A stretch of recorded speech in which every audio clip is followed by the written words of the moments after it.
अब लगने लगा है कि गाजा युद्ध में इजरायल बुरी तरह से फंस गया है। हालात ये हो गए हैं कि इजरायल के पीएम नेतन्याहू के आदेश के बिना ही इजरायली सेना ने हमास के खिलाफ सीज फायर का ऐलान कर दिया है। बकरीद के मौके पर अब हमास के हाथ वो मौका लग गया जिसका वो बेसब्री से इंतजार कर रहा था।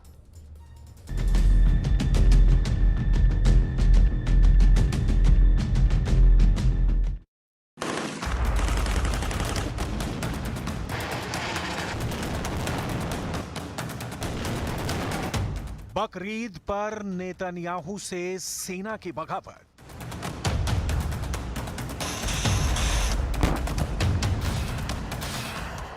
आखिर ऐसी क्या वजह है कि ठीक बकरीद के दिन इजरायली सेना ने हमास से जंग लड़ने से इनकार कर दिया है?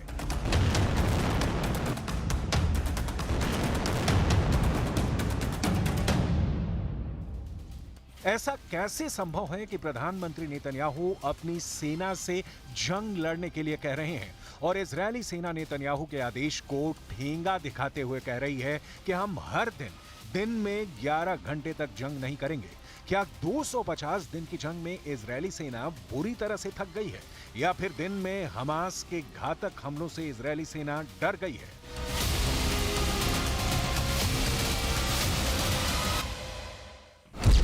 हमास की चाल, 11 घंटे जंग नहीं करेगा इजरायल।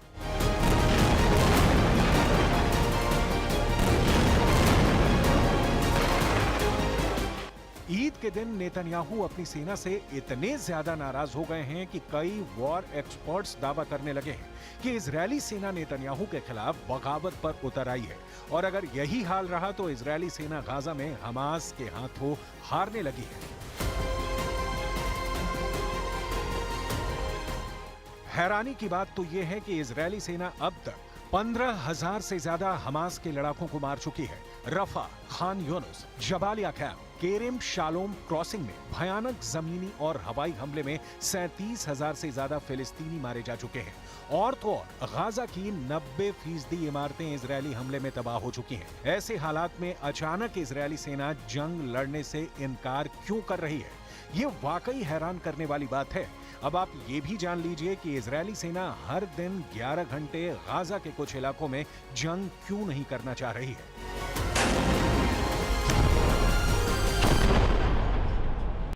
इजरायली मीडिया के मुताबिक इजरायली सेना ने ऐलान किया है कि वो केरेम शालोम क्रॉसिंग से सलाह अल दीन रोड और फिर उत्तर की ओर के इलाके में हर दिन सुबह 5 बजे से शाम को 4 बजे तक कोई भी हमला नहीं करेगी।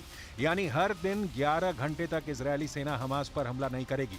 इजरायली सेना का साफ कहना है कि फिलिस्तीनी क्षेत्र में सहायता पहुंचाने के लिए वो ऐसा कर रही है ताकि 11 घंटे के युद्ध विराम के दौरान फिलिस्तीनियों को राहत सामग्री मिल सके। लेकिन दूसरी तरफ पीएम नेतन्याहू इजरायली सेना के इस फैसले के बाद से आग बबूला हो गए हैं।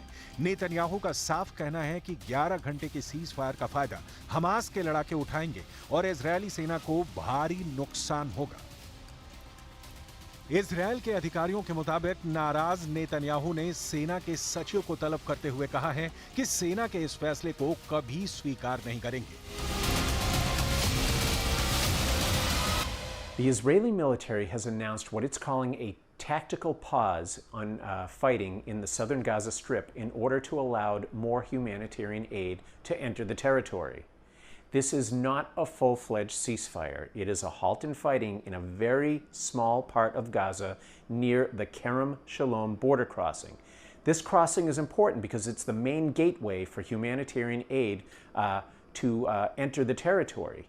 Over the past month or so, these deliveries have plunged since Israel sent ground troops into the nearby Gaza city of Rafah.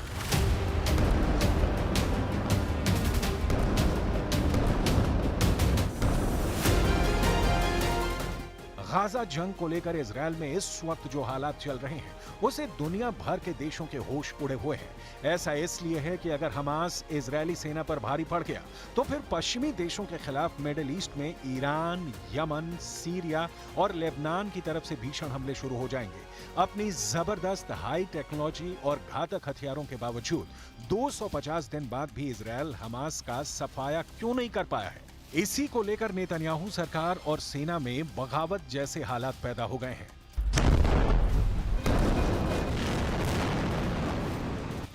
Israeli सेना के 11 घंटे के सीज फायर से नेतन्याहू आपा खो बैठे हैं। अभी भी हमास के पास 120 बंधक हैं। इजरायल छुड़ा नहीं पाया है। 250 दिन के युद्ध के बाद भी दक्षिणी गाजा में हमास की आखिरी बटालियन बची हुई है। गाजा में अभी भी 10,000 हमास लड़ाके बचे हुए हैं। इन्हीं हालातों के चलते 3 सदस्यों वाली इजरायल की वॉर कैबिनेट के पूर्व जनरल बेनी गैंट्स इस्तीफा दे चुके हैं। तमाम कोशिशों के बावजूद हमास इजरायली सैनिकों को मारने में कामयाब हो रहा है। עם ישראל מתבונן בך ועליך לבחור בין ציונות לציניות, בין אחדות לבין פלגנות, בין אחריות לבין הפקרות ובין ניצחון לבין אסון. אם תעדיף את הלאומי על האישי ותבחר ללכת בדרכם של הרצל, בן גוריון, בגין ורבין, תמצא בנו שותפים למאבק. אבל אם תבחר ללכת בדרכם של קנאים ותוביל את האומה כולה אל תהום, נאלץ לפרוש מהממשלה.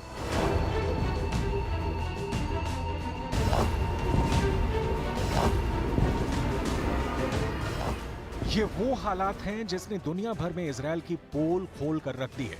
G7 सम्मेलन के मौके पर इटली के प्रधानमंत्री जॉर्जिया मेलोनी ने साफ साफ इजरायल से कहा कि आप गाजा की जंग में बुरी तरह से फंस गए हैं और इजरायल को गाजा पर अब बड़े और त्वरित फैसले लेने होंगे।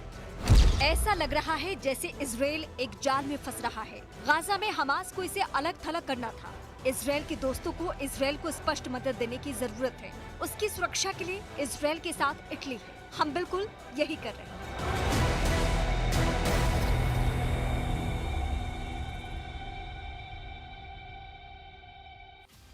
एक तरफ इजरायली सेना गाजा में सीज फायर करने पर अड़ी है, तो वहीं दूसरी तरफ हमास इजरायली सेना पर बड़े हमले कर रहा है। 24 घंटे पहले हमास ने इजरायल के 8 सैनिकों को मार डाला है, जिसमें इजरायली सेना का deputy company commander captain Wasim Mahmood भी मारा गया है। ये सभी उस वक्त मारे गए जब रफा में नामेर बख्तरबंद लड़ाकू वाहन से हमास के ठिकाने पर कब्जा करने जा रहे थे। रिपोर्ट्स के मुताबिक यह हमला कैसे हुआ है, इसे आप जरा एनिमेशन से समझ लीजिए। रिपोर्ट्स के मुताबिक रफा में जिस वक्त 8 सैनिकों वाली इजरायली टुकड़ी हमास के ठिकानों पर कब्जा करने जा रही थी, उसी वक्त इमारतों के मलबे के पीछे छिपे हमास के लड़ाकों ने इजरायल के बख्तरबंद लड़ाकू वाहन नामेर पर एंटी टैंक मिसाइल से बेहद पास से हमला किया। एंटी टैंक मिसाइल ने जैसे पलक झपकते ही इजरायली बख्तरबंद लड़ाकू वाहन नामेर की धज्जियां उड़ा दी। हमास की एंटी टैंक मिसाइल का धमाका इतना जबरदस्त और तेज था कि बख्तरबंद वाहन में बैठे इजरायल के 8 सैनिक मारे गए। इजरायल ये भी दावा कर रहा है कि हमास ने एंटी टैंक मिसाइल के साथ साथ घातक आईईडी धमाकों का भी इस्तेमाल किया है, जिसकी वजह से नामेर बख्तरबंद लड़ाकू वाहन तबाह हो गया और इजरायल के 8 सैनिक मारे गए। סרן ווסים מחמוד, סגן מפקד פלוגה ו7 מלוחמיו נפלו לפנות בוקר במהלך התקפה על תל סולטן שברפיח. בשעות הבוקר המוקדמות इजरायल को अच्छी तरह से पता है कि जब तक हमास फिलिस्तीनियों के बीच छिपा है, तब तक उसका पूरी तरह से खात्मा नहीं हो सकता है। यही वजह है कि हमास लगातार इजरायली सेना के खिलाफ गुरिल्ला वॉर कर रहा है। हालांकि इजरायली दावों के मुताबिक हमला करने के दौरान और इजरायली सेना से जंग के दौरान अब तक 15,000 से ज्यादा हमास लड़ाके मारे जा चुके हैं। लेकिन ये भी सच है कि हमास ने पिछले 45 दिनों में इजरायली सेना पर तीखे और भीषण हमले किए हैं। इजरायल के मरकावा टैंक हमास ने उड़ा दिए हैं।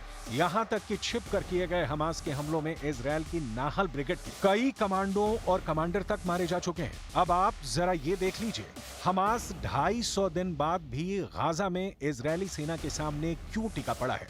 फिलिस्तीनियों पर किए गए एक सर्वे ने पूरी दुनिया को हैरान कर दिया है, क्योंकि फिलिस्तीनियों ने साफ कहा है कि 7 अक्टूबर 2023 को इजरायल पर हमास ने जो हमला किया था वो बिल्कुल ठीक है और हम इस हमले से खुश हैं। जरा देखिए क्या है सर्वे की रिपोर्ट।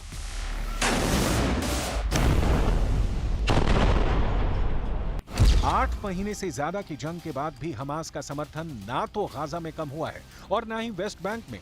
फिलिस्तीनी centre for policy and survey research यानी PCPSR ने एक नया जनमत सर्वेक्षण किया है, जिसने दुनिया को हैरान किया है। फिलिस्तीनी centre for policy and survey research ने गाजा पट्टी और वेस्ट बैंक में 2/3 फिलिस्तीनियों पर सर्वे किया है। गाजा पट्टी और वेस्ट बैंक में 2/3 फिलिस्तीनियों से सर्वे में पूछा गया कि क्या वो 7 अक्टूबर को इजरायल पर हुए हमास के हमलों को सही मानते हैं। इस पर 67% फिलिस्तीनियों ने दो टूक कहा है कि वो 7 अक्टूबर को इजरायल पर हुए हमलों के लिए हमास का समर्थन करते हैं। जिन फिलिस्तीनियों ने इजरायल पर 7 अक्टूबर के हमले का समर्थन किया है, उनमें से ज्यादातर वो फिलिस्तीनी हैं जिनके घर का कम से कम एक सदस्य मारा जा चुका है। और ब्रेक के बाद दिल्ली से जम्मू कश्मीर तक क्या ऐसा हुआ कि पाकिस्तान बहुत ज्यादा दहशत में है। ISIS के अंदर भी खौफ बैठ गया है। ब्रेक के बाद कश्मीर पर यह खास रिपोर्ट हम आपको दिखाएंगे। आप देख रहे हैं न्यूज़ 18 इंडिया, पावर्ड बाय लावा। लावा उठाओ, गर्व से उठाओ।